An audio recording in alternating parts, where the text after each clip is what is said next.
It's 10 to 4, just getting started here, shaking the cobwebs out.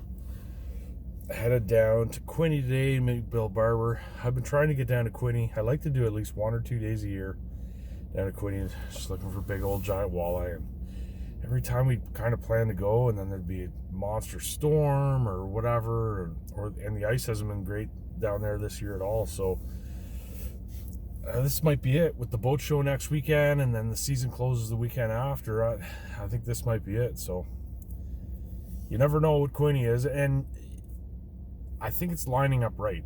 If you look at the pressure and the weather, the way we're getting a bit of a reprieve. It's been freezing cold for 2 days, so really high pressure and sunny and cold. And then today it's going to be cloudy this morning, and it's a warming trend. So I think that pressure is going to let off, and Quinte's Quinte. I've spent lots of days down there struggling, and then some magic can happen. So hopefully it happens today. But I better get on the road here, meeting Billy at 6 down towards the Bath area. So on we go.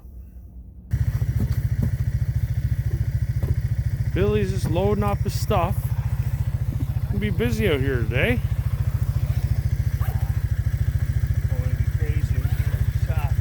It's supposed to be warm too, right? So the crowds will be out today, that's for sure.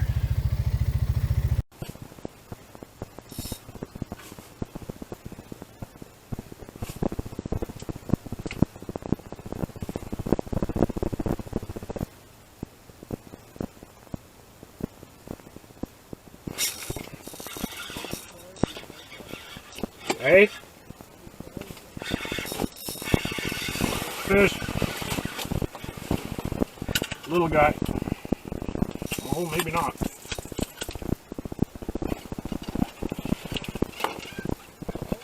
Yeah.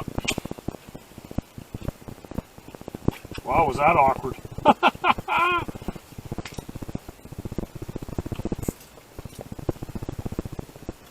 5 or 6 pounder.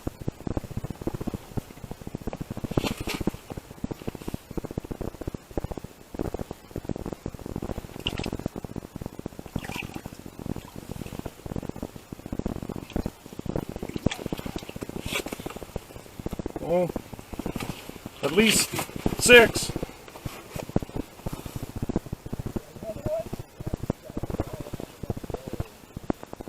That's not a bad one. That's not the giants we come here for. There's that clam spoon. So as you saw, that was really awkward.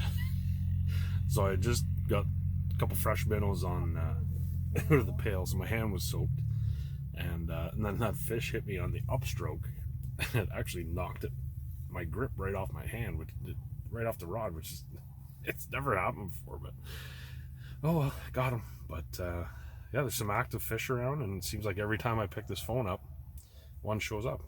Breakfast. That is leftover Baton Rouge ribs and beans. Might pay for that later.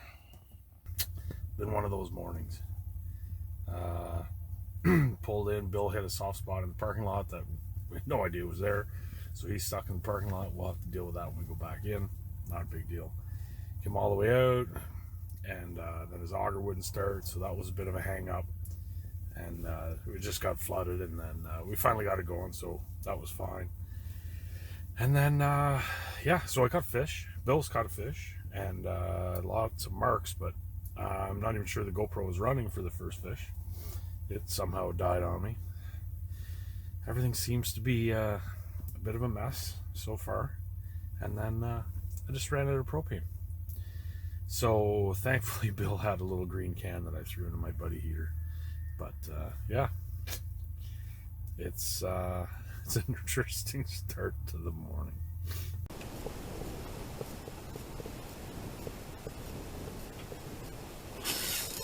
Oh boy. I was just gonna say, that looks like a school of perch, but something could steal that.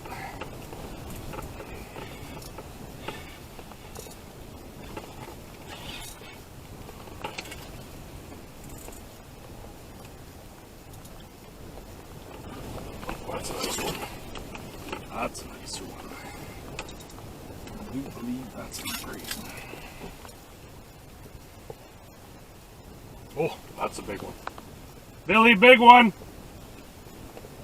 Big one.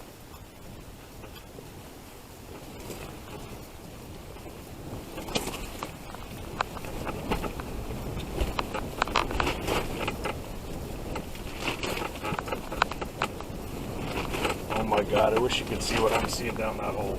All I see is a giant head. Oh, I got him. Look down that hole. Look at the head on this thing. Just can't. I've got him good. I just can't get through. Oh my God. No, no, no, no.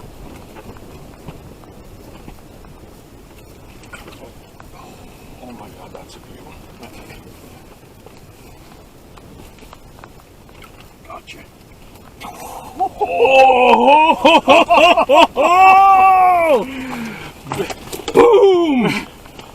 Does that make the trip worthwhile? Oh my God. Are you kidding me? Are you kidding me right now? Are you kidding me right now? You weren't getting off. I don't have the scales.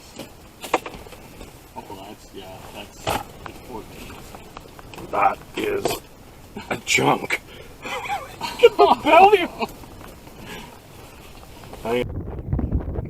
That is a tang. That is a tang. And it came in like it was a school of perch. Yeah. That's a monster. Back with your buddies. Look at it, hardly fits in the hole. So how quickly the excitement of a fish like that can go south. And the reason why it's gone south is she's in the hole in front of me and her gills are moving, her fins are moving, but she's not really doing too much. And it's really bumming me out. I think that fish is probably pushing 15 pounds. If it's not 15 pounds, I don't know. We don't have a scale, and I don't really care. I think it's just an incredible fish that at this point, I don't want to put her on my wall, but I'm not just going to torpedo it down the hole and let her float away, and I'm not certainly going to eat it. So we'll have to wait and see what she does.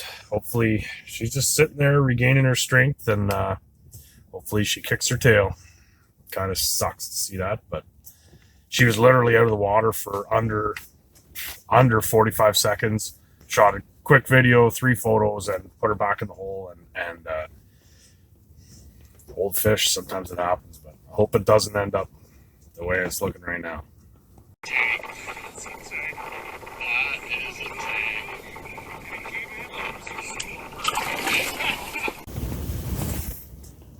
She gone. Unreal.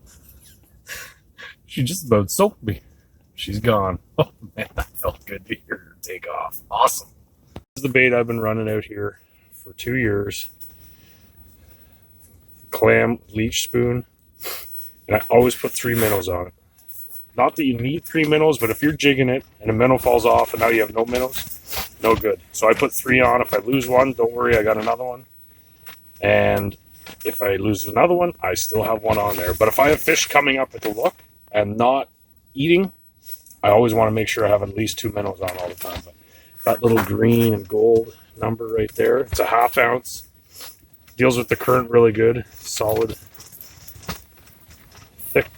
So it doesn't get fluttery too much in the away from the hole because it's a ½ ounce, but pretty killer stuff. Okay. You think that fish is 15? Oh yeah, it was 15 all day long.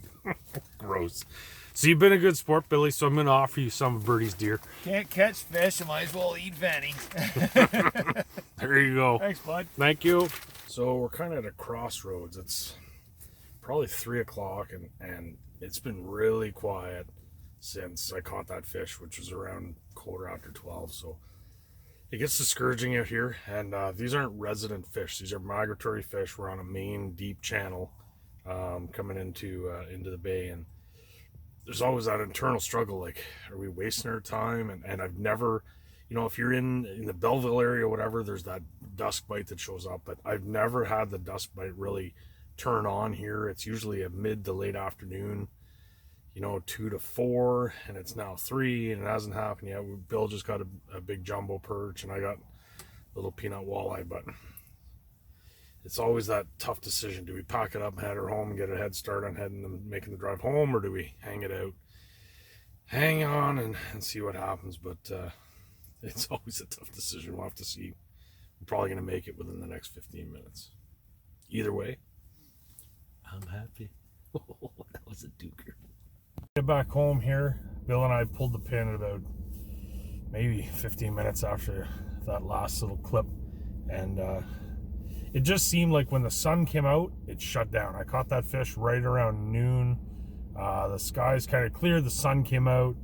It seemed like the pressure changed, and then it was over, right? We weren't marking fish. We didn't mark fish for probably 2.5 hours. So it was kind of, like I said, you hang around for the late bite, and by that time, after catching a fish like that, I was kind of, whatever. What am I gonna do? Top that? Not gonna top that one, maybe ever in my life. That's a fish of a lifetime to me. Guys will ask. I've sent the picture to a couple guys, asked what it weighed and how long it was, or whatever. I don't carry a tape and I don't carry a scale. At the end of the day, I don't really care. I'm not a numbers guy. You saw that fish struggle to go back, so just imagine how much more difficult it would have been on that fish had I taped it, had I hung it on a scale. Just took more time with that fish out of the water, and it struggled enough as it was. And I'm thrilled it went back. And but driving home, I was starting to try to do the math in my head. We didn't have that fish out of the water for more than a minute, and it still struggled like that to get back. But she kicked and she's gone, and hopefully somebody else can catch her again. But that's a good one. Had a blast with that one.